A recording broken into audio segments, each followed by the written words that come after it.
Michelangelo was a painter, sculptor, architect and poet and one of the great artists of the Italian Renaissance.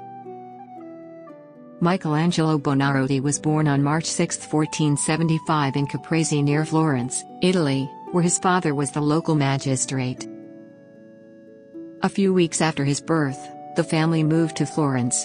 In 1488, Michelangelo was apprenticed to the painter Domenico Ghirlandaio.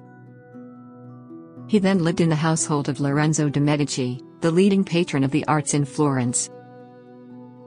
After the Medici were expelled from Florence, Michelangelo traveled to Bologna and then, in 1496, to Rome. His primary works were sculpture in these early years.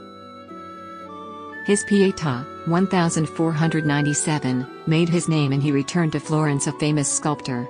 Here he produced his David, 1501–1504. In 1505, Pope Julius II summoned Michelangelo back to Rome and commissioned him to design Julia's own tomb. Due to quarrels between Julius and Michelangelo, and the many other demands on the artist's time, the project was never completed, although Michelangelo did produce a sculpture of Moses for the tomb.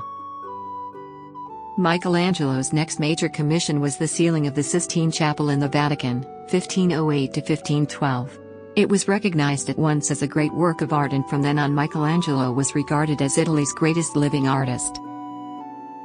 The new Pope, Leo X, then commissioned Michelangelo to rebuild the façade of the Church of San Lorenzo in Florence. The scheme was eventually abandoned, but it marks the beginning of Michelangelo's activity as an architect. Michelangelo also designed monuments to Giuliano and Lorenzo de Medici in the Medici Chapel in San Lorenzo.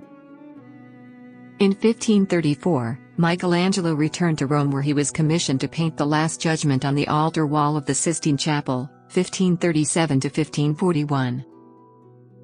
From 1546 he was increasingly active as an architect, in particular on the great church of St. Peter's. He died in Rome on February 18, 1564.